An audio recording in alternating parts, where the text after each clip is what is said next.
और अब आज का मुद्दा में एक और अहम मुद्दे पर बात, और वो है अखंड भारत सपना या कुछ और। बीजेपी के राष्ट्रीय महासचिव राम माधव के अखंड भारत के बयान पर बवाल मच गया है। राम माधव ने एक विदेशी न्यूज चैनल को दिए इंटरव्यू में कहा कि एक दिन ऐसा हो सकता है जब भारत, पाकिस्तान और बांग्लादेश फिर एक हो जाएं। राम माधव के इस बयान को लेकर विपक्ष इसे महज कल्पना बता रहा है और पहले देश का माहौल सुधारने की नसीहत दे रहा है। लेकिन बड़ा सवाल यह है कि क्या ऐसा संभव है कि फिर से अखंड भारत बन जाए?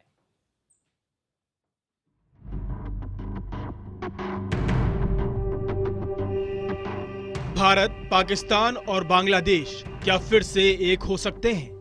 हो सकता है आपके लिए ये एक महज सपना या कल्पना हो, लेकिन आरएसएस से जुड़े और बीजेपी नेता राम माधव को ये भरोसा है। एक न्यूज चैनल को दिए इंटरव्यू में राम माधव ने उम्मीद जताई है कि अखंड भारत फिर से बन सकता है और एक दिन ऐसा आएगा जब भारत, पाकिस्तान और बांग्लादेश एक हो जाएंगे। उन्होंने कहा कि किसी से युद्ध या किसी की जबरन जमीन हथियाने से ऐसा नहीं होगा, बल्कि सभी की सहमति से ये संभव है। The RSS still believes that one day these parts which have for historical reasons separated only 60 years ago will again through popular goodwill come together and Akhand Bharat will be created. अखंड भारत कब बनेगा ये दूर की कौड़ी है, लेकिन राम माधव के बयान ने सियासी युद्ध छेड़ दिया। समूचा विपक्ष अब राम माधव को नसीहत दे रहा है। कांग्रेस ने संघ और बीजेपी की नीयत और नीति पर सवाल खड़े कर दिए, तो जेडीयू उन्हें पहले देश के माहौल में सुधार लाने की सलाह दे रही है। पता नहीं किस दुनिया में रहते हैं राम माधव जी।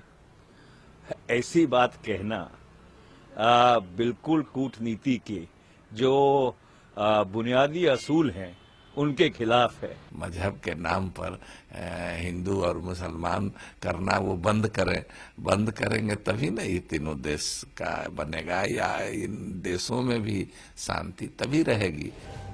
संघ और बीजेपी के नेता राम माधव के बयान से किनारा नहीं कर रहे, बल्कि वो भी उम्मीद जता रहे हैं कि अखंड भारत का सपना पूरा हो सकता है। अब कोरिया दो हिस्से में बटा है, कुछ लोग हैं उसको एक करने के पक्ष में है, तो भारत भी एक हो सकता है। जो बॉर्डर्स हैं बांग्लादेश और भारत और पाकिस्तान के, वो सीमाएं खत्म हो जाए और एक दूसरे के साथ भाईचारा की तरह रहे, और वो कल्पना जो है वो एक अच्छी कल्पना है, उसका स्वागत करना चाहिए। राम माधव के बयान का आधार आजादी के पूर्व भारत के बंटवारे से जुड़ा है। पुरातन ग्रंथों में इस बात का उल्लेख मिलता है कि भारत की सीमा हिंदू कुश पर्वत श्रृंखला तक फैली थी। Bureau report, Delhi, IBN 7। बातचीत में बीजेपी के वरिष्ठ नेता सुधांशु मित्तल साहब और कांग्रेस के अखिलेश प्रताप सिंह जी हमारे साथ लगातार बने हुए। समाजवादी पार्टी के वरिष्ठ नेता राजीव राय भी हमारे साथ मौजूद हैं और विजय शंकर तिवारी जी, जो कि विश्व हिंदू परिषद के प्रवक्ता हैं, वो हमारे साथ जुड़ रहे हैं चर्चा में। सुधांशु जी, अभी पार्टी का थोड़ा सा चाहेंगे कि रुख क्लियर हो। हालांकि ये तो बयान पार्टी महासचिव की तरफ से आया है, तो इसे पार्टी का रुख माना जा सकता है, लेकिन कितना प्रैक्टिकल दिखाई पड़ता है ये, और इसके मायने आप लोग किस तरीके से समझ रहे हैं? यानी क्या कहना चाह रहे हैं राम माधव इस बयान के जरिए? मनीष जी, आज अगर राम माधव जी का जो स्पष्टीकरण आया है उसको पढ़ लिया जाता, तो उसके बाद मुझे नहीं लगता कि ये चर्चा का कोई विषय भी है, और क्या इसमें विवाद क्या, मुझे तो अभी तक नहीं समझ आया। राम माधव जी से, क्योंकि वो पूर्व में संघ के प्रचारक रह चुके हैं और संघ के प्रवक्ता रह चुके हैं, उनसे ये पूछा गया कि संघ के कार्यालय में एक नक्शा था जिसमें हिंदुस्तान का जो नक्शा था वो एक, उसमें पाकिस्तान और बांग्लादेश ये भी उसी का अंग था हिंदुस्तान का, तो उसकी सार्थकता के बारे में पूछा गया था। और उन्होंने बताया कि हिस्टोरिकली जब पार्टीशन हुआ था तो हमारा मानना था कि अखंड भारत रहना चाहिए। हम भारत के टुकड़े हुए हैं उसका दर्द था और वो बात उन्होंने रखी है। आज के लिए उन्होंने कहा कि एक ये भी कल्पना हो सकती है कि शायद एक दिन स्वेच्छा से सब लोग ये तय करें कि हम लोग दोबारा ये जो सीमाएं हैं इनको खत्म करके हम लोग मिल रहे हैं। अच्छा, ये बात एक खुद कह रहे, शायद एक कल्पना उनकी है, उसके विषय में चर्चा जो बन गई है और विवाद क्या, विवाद क्या है इसमें भाई? उन्होंने कहते कि नहीं, हम जबरन जो है पाकिस्तान पे भी कब्जा करेंगे, बांग्लादेश पे भी कब्जा करेंगे, या हिंदू प्रभुत्व जो है वहां पे होगा और ये हो जाएगा। नहीं कुछ कहा सुधांशु होता जी, तो ये समझ इतना आता। इतना शायराना फिर या एक- काव्यात्मक नहीं रहा उनका बयान जब पूरा इंटरव्यू उनका देखते हैं, क्योंकि हमने सुना उसको बड़े गौर से सुना उनके इस इंटरव्यू को। एक अंतर्राष्ट्रीय मंच पर, एक अंतर्राष्ट्रीय चैनल पर जब आप कहते हैं और जब वो सवाल पूछा जा रहा है, और अल जजीरा जैसा चैनल है जहां हम समझ सकते हैं कि वो किस सोच के साथ बेशक अटैक किया जा रहा था, ग्रिल किया जा रहा था, लेकिन वहां पर ये बोलना कि तीनों देश एक हो सकते हैं और होंगे ही, अखंड भारत की कल्पना पूरी हो सकती है, ये बात राम माधव का कहना, क्या इसको हम सिर्फ इस लिहाज से कहें कि उनकी पुरानी कोई सोच रही होगी? मनीष जी उन्होंने उस साक्षात्कार में स्पष्टता से कहा कि ये स्वेच्छा से होने वाला है। अगर ये होगा तो स्वेच्छा से होगा। लोगों के मन में आपस में इतना प्रेम बढ़ जाएगा कि लोगों को ये फासले हैं और ये जो सीमाएं हैं वो सार्थक ही नहीं दिखेंगी। ये कहा है। कहीं कहा क्या कि जबरन होगा? अगर कहा होता कि भाई जबरन होगा या भारत जो है वो अपनी सैन्य शक्ति के द्वारा इन सीमा को खत्म समझने में अगर आप बात करेंगे तो मुझे लगता है कि पूरा बाकी मेहमानों का भी समय निकल जाएगा, क्योंकि बात वहीं अटकी है। लेकिन अखिलेश जी, ये कितना प्रैक्टिकल लगता है आपको, और इसमें क्या बुराई लगती है अगर ऐसा हो जाए तो? संघ के लोग आरएसएस जो खासतौर से कहीं भी हो, वो बकवास करने में माहिर होते हैं। ये भी एक तरह से बकवास है। जो लोग, जो उस विचारधारा के लोग मनुस्मृति को फॉलो करते हो, जो लोग अपने भाई समाज को, भाई को, जात को, धर्म को एक रखने में आस्था रखते हो, वो चले हैं कई राष्ट्रों का राष्ट्र बनाने। अरे यार क्या, पहले आप जिस समाज को नकारते हो, कहो कि मनुस्मृति को हम जलाएंगे, कहो कि बाबा साहब अम्बेडकर के खिलाफत जो हमने की थी, दलितों के खिलाफत की थी, उसको हम जो है क्षमा मांगते हैं। कहो कि जो अभी आपके सरसंघचालक ने महिलाओं पे कहा, जो महिलाओं के प्रति सोच है आपकी कि महिलाएं जो बोला गया है, कहे हम निंदा करते हैं, हम माफी मांगते हैं, हमसे चूक हुई। अरे पहले आपस यही मुद्दा है। आप कौन बोल रहे जनाब? फालतू की बात कर रहे हैं। हाँ, यही मुद्दा है, यही मुद्दा है। आपको समझ नहीं है तो मैं क्या कर सकता हूँ? आपको समझ नहीं है तो मैं क्या करूँ? बीच में ना बोले, आपको बोलना हो तो बोल रहे हैं। मुद्दे की बात नहीं, आपकी जब बारी है, मुद्दे की बात कर रहा हूँ जनाब। आपको समझ होनी चाहिए, नहीं समझ है तो मेरा कोई दोष नहीं है इसमें। ये मुद्दे की बात है। मैंने जो कहा, एक पाकिस्तान को तोड़ने में अहम भूमिका निभाई आपने। आप जैसे लोगों ने, आप जैसे लोग, आप जैसे लोग, कहाँ के तुम भारतवासी हो भैया? कहाँ के तुम यार, कहाँ से लोग बुला रहे? तो नमस्कार करता हूँ, मुझे जाने दो भैया। ये कहाँ से बुला रहे थे आप इन लोगों को? ये कौन है? ये क्या इनका योगदान है? क्या इनका योगदान है इनका? ये दुकान करने बैठ गया लोग को हिंदू का नाम पे अखिलेश जी बात करिए, मैं बात करने को तैयार हूं। अखिलेश जी देखिए, पैनल पर किसी का भी अपमान ना हो। मैंने विश्व हिंदू परिषद के प्रवक्ता हैं विजय शंकर तिवारी, कहाँ से बुला लेते हैं? ये शब्द ठीक नहीं है क्या? नहीं, ये कोई तरीका नहीं है। मैं माफी के साथ कहूंगा।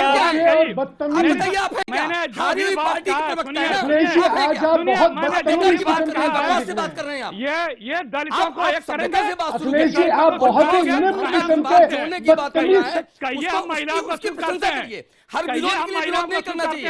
अखिलेश जी, विरोध के लिए विरोध नहीं करना चाहिए। आपका इतिहास सारा देश जानता है, आपका इतिहास सारा देश जानता है, कांग्रेस का इतिहास सारा देश जानता है। कोई जोड़ने की बात कर रहा है, उसका स्वागत करना चाहिए। पे बात करता हूँ मैं, आपको इतिहास नहीं पता कभी? आपको इतिहास नहीं पता? ये पाकिस्तान और बांग्लादेश भारत का ही हिस्सा था। अगर दोनों एक हो जाए तो समस्या क्या है? एक एक करके कहिए मनुस्मृति नहीं मानूंगा। अरे हम इस पे बात नहीं कर रहे अखिलेश जी। महिलाओं के प्रति अखिलेश जी हम इस पे बात नहीं कर रहे, आप कह रहे मुद्दे पे बात कर रहे हैं। हमारा मुद्दा है राम माधव का बयान। हमारा मुद्दा है राम माधव का बयान। मैं सबको याद दिला दूं, हमारा मुद्दा है राम माधव का बयान। मैं मनुस्मृति पे बात नहीं कर रहा। सुनिए नहीं, क्यों नहीं? मनीष जी एक झूठे व्यक्ति को यहाँ बैठा थे आप, पूछ लीजिए। एक झूठा आपको मनुस्मृति पता है? आप मनुस्मृति पढ़ाए कभी आपने? आपको मनुस्मृति का एबीसीडी पता नहीं है, भारतीय इतिहास का एबीसीडी पता नहीं है। आप मनुस्मृति को खेल रहे हैं, कबीले आते गए और कारवां बनता गया। मैं आप सभी को रोकना चाहूंगा। एक मिनट विजय जी, एक मिनट अखिलेश जी, एक मिनट सुधांशु जी आप भी रुकिएगा। एक मिनट अखिलेश जी आप रुक जाइए। अखिलेश जी आप रुक जाइए, एक मिनट मैं आपसे गुजारिश कर रहा हूं। एक मिनट सुन लीजिए, चर्चा थोड़ा स्वस्थ तरीके से आगे बढ़े। राकेश सिन्हा जी भी मेरे साथ जुड़ रहे हैं। राकेश जी, कितना प्रैक्टिकल है राम माधव जी का बयान? देखिए, राम माधव जी ने तीनों देश को एक करने की जो बात कही है उसकी अलग अलग व्याख्याएं की जा रही है, लेकिन संघ क्या कहता है मैं बता रहा हूं। पंडित दीनदयाल उपाध्याय जी ने 1952 में एक पुस्तक लिखी थी, अखंड भारत क्यों। ये 1952 में पुस्तक छपी थी। इस पुस्तक में उन्होंने साफ कहा था कि अखंड भारत की कल्पना राजनीतिक कल्पना नहीं है, राजनीतिक नारा नहीं है, ये भू सांस्कृतिक कल्पना है। भू सांस्कृतिक का तात्पर्य है कि जहां जहां भारत की विविधता में एकता की संस्कृति, जो हमारी संस्कृति का फैलाव है, उस संस्कृति के आधार पर लोगों में एकता स्थापित हो। ये राष्ट्रीय एकता की जगह लोगों के बीच एकता की बात थी। इसका एक मैं उदाहरण देता हूं कि बांग्लादेश का जो नेशनल एंथम है उसको रविंद्रनाथ टैगोर ने लिखा। श्रीलंका का जो नेशनल एंथम है उसको रविंद्रनाथ टैगोर जी ने लिखा, कुछ लोग कहते हैं उन्होंने प्रभावित किया। तो दूसरी बात, पाणिनि जिनको हम सेलिब्रेट करते हैं, पाणिनि का जन्म, संस्कृत के ग्रामर उन्होंने बनाया था, पाणिनि का जन्म पाकिस्तान में हुआ था। तो भर्तृहरि से लेकर पाणिनि तक की बातों को स्वीकार कर, दर्शन को स्वीकार करना, अर्थात भारत पाकिस्तान विभाजन के जो कारण थे, द्विराष्ट्रवाद जो कारण था, उसको अनडन करना। वो अनडन कैसे होगा? जब प्री इस्लामिक संस्कृति को, सभ्यता को आप मानेंगे, ऑन करेंगे, वैदिक सभ्यता को ऑन करेंगे। जो इंडोनेशिया का एक स्लोगन है कि Islam is religion, Ramayana is culture. तो कुरान पंथी होना और राम पंथी होना, चलिए ठीक है, थोड़ा सा क्योंकि एक ब्रेक का वक्त हो रहा है, एक ब्रेक का वक्त हो रहा है राकेश जी, और इन हालात को वैदिक परंपरा के समय को, वैदिक परंपरा के समय को, उस समय की एजुकेशन को, उस समय की संस्कृति को दोबारा पैदा करना या वैसे हालात दोबारा बनाना, ये कितना मुमकिन है? और जब वैसे हालात नहीं है तब इस मुद्दे को छेड़ना ये कितना जायज है? इस पर मैं थोड़ा डिटेल में बात करूंगा। ब्रेक पर जाएं उससे पहले राजीव जी, राकेश सिन्हा जी ने बहुत विस्तार से समझाया कि संघ की क्या सोच रही है। अगर अखंड भारत के सपने के बारे में कुछ कहा जाता है तो इसमें दिक्कत क्या?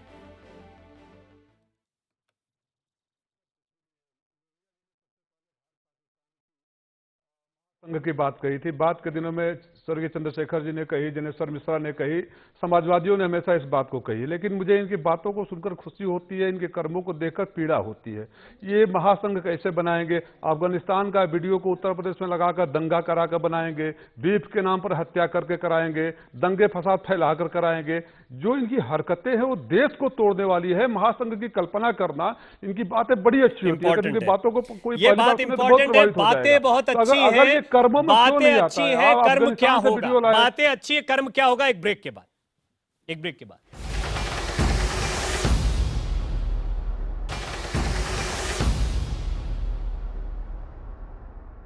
अखंड भारत का सपना या डॉट डॉट डॉट, अब इसको क्या कहें, इसी पर हम बात कर रहे हैं। और राजीव राय जी ने एक बहुत महत्वपूर्ण प्रश्न सुधांशु जी ब्रेक से पहले उठाया है। बातें तो अच्छी हैं लेकिन कर्म क्या? प्रैक्टिकली इसको कैसे करेंगे? क्या इस बारे में कोई सोच भी है, कोई प्रयास भी किया जाएगा? पहली बात तो मैं इस बात से खुश हूं कि कम से कम उन्होंने कहा यह बात बड़ी अच्छी है। तो जो राम माधव जी के बयान को लेकर विवाद उठाया जा रहा था, इन्होंने कम से कम ये कह दिया कि वो बयान, वो तो लोहिया जी का जिक्र भी कर दिया उन्होंने, उनकी तो पृष्ठभूमि में रहे हैं। तो मैं तो कह रहा हूं ना, तो उन्होंने कहा कि ये सार्थक ही नहीं है, तो कम से कम एक सत्य इन्होंने कहा वो अच्छा है। बाकी जब ये नसीहत देते हैं तो बड़ा आश्चर्य होता है। वो एक बड़ा अच्छा शेर ध्यान आता है मुझे, सूरज पे लगे धब्बा कुदरत के करिश्मे हैं, बुत हमको कहे काफिर अल्लाह की मर्जी है। आजम खान जी का आचरण, आजम खान जी की बातचीत, आजम खान जी का यूएन में जाके हिंदुस्तान की सुधांशु मित्तल जी अफगानिस्तान से लाकर वीडियो दंगा फैलाना, आप शेरोशायरी का नहीं, सुनिए देखिए कैसे चिड़ मची आपकी, याद है? अब चिड़ मची आपकी। देखिए आप जब बोल रहे थे मैंने नहीं बोला, देखिए कैसे चिड़ मची, नहीं कुछ बोल के निकल रवि जी देखिए, रवि जी देखिए कैसे चिड़ मची इनको, इनका चेहरा बेनकाब हुआ तो देखिए इनकी चिड़ कैसे मची, कैसे चिड़ मची। चेहरा बेनकाब आपका यही चरित्र है, आपका चरित्र है, आप क्या बेनकाब करेंगे? आप देश की आधी आबादी से ज्यादा को गाली देते हैं, आप वीडियो लेकर दंगा फैलाते हैं, आप बीफ पर हत्या करते हैं, आप चेहरे के नकाब उठाकर देश के सामने ऐसा नंगा करेंगे कि आने वाले चुनाव में जहां से शुरू किए थे 1989 में वहीं चले जाएंगे आप। आप ये बताइए ना, आप बताइए सुधांशु मित्तल जी, आपकी मंत्री साहिबा ने जो बोला था, आपकी मंत्री साहिबा ने बोला था कि राम को मंदिर मानने वाले राम जाते हैं, बाकी कौन जाते हैं? वो कौन सी भाषा था, वो कौन सा संस्कार था? 40 बच्चा पैदा कौन सा संस्कार था? अफगानिस्तान से वीडियो जाकर दंगा कराना। फिर से मैं अपने सवाल पर लौटता हूँ, फिर से मैं अपने सवाल पर लौटता हूँ। हम बात कर ही नहीं रहे, इन सब पर हम बहुत बात कर चुके हैं, इन सब मुद्दों पर बहुत बात हो चुकी। बात है राम माधव के बयान पर। विजय जी कितना प्रैक्टिकल है, कितना प्रैक्टिकल है, या सिर्फ बातें अच्छी अच्छी हैं? प्रवीण जी, अभी राजीव जी ने इस बात को माना कि महासंघ की जो बात है वो अपने माननीय चंद्रशेखर जी ने भी कही और लोहिया जी ने भी कही। तो लोहिया जी ने जो कही, चंद्रशेखर जी ने जो कही, उसकी उन्हीं की बात को किसी ने अगर दोहराया है तो मुझे लगता है कि राजीव जी को उनकी बात का स्वागत करके उनके साथ खड़े हो जाना चाहिए। उनके साथ खड़े होने के बजाय नहीं, वो बात का स्वागत कर रहे हैं, वो कह रहे कर्म, लेकिन कर्म क्यों निकाल दिया? कर्म की बात तो यह है कि आज अगर राम मनोहर लोहिया जी स्वर्गीय जी जीवित होते तो सपा की सरकार और बिहार की सरकार जैसी चल रही है, आज भी घटना आ रही है, तो अपना सिर पीट रहे होते। आप कर्म की बात करते हैं, क्या कर्म की बात करते हैं राजीव जी? ये सारा देश जानता है कि समाजवादी पार्टी अपने कर्म कैसे करती है, ये बात करते हैं। और रही बात अखिलेश जी की, अखिलेश जी भी आप बात कर रहे थे इतिहास बोलने लगते हैं। चलिए एक मिनट, राकेश जी, चलते चलते वैदिक परंपरा, और ये कोई दो राय नहीं है कि हमारी बहुत ऊंची संस्कृति रही है, बहुत ऊंची शिक्षा पद्धति रही है। आज के दौर में, आज के दौर में कितना प्रैक्टिकल है ये बयान दे देना। कि पाकिस्तान से दाऊद को ला लें, पहले दाऊद को ला लें, जो बोले 18 महीने में। पहले मैं बता दूं, कांग्रेस के प्रवक्ता को बता दें कि 1945 का कांग्रेस के मैनिफेस्टो में अखंड भारत था। उन्हीं के प्रदेश से संपूर्णानंद जी आते थे, अखंड भारत की बात करते थे। बोलते रहे, पहले सीमा पर शांति ला लीजिए, पहले लखवी और जो है 26 के दुश्मनों से बात कर लीजिए, उनको ला लीजिए, फिर बात करिएगा। और हिंदुस्तान है, मैंने कहा ना 4 चीजें पहले आरएसएस बता दे, एक सांस्कृतिक उसका सम्मान कौन बताइए? विचारक है, जिम्मेदार लोग हैं, मैं क्या कहूँ, सब आप अपनी अपनी बात बोल रहे हैं। मुझे लगता है ये बयान के बयान बने रहेंगे और इन बयानों पर प्रति बयान भी आते रहेंगे और उन पर भी बहस चलती रहेगी। आपको सभ्य लोगों को डिबेट में बुलाना चाहिए। ये बात तो फिर सब आप एक दूसरे के बारे में कहने लग जाएंगे। बहुत बहुत शुक्रिया आप सभी मेहमानों का आज का मुद्दा में जुड़ने के लिए, बहुत बहुत शुक्रिया। आज का सफर यहीं तक। IBN 7 देखते रहिए, खबरें जारी।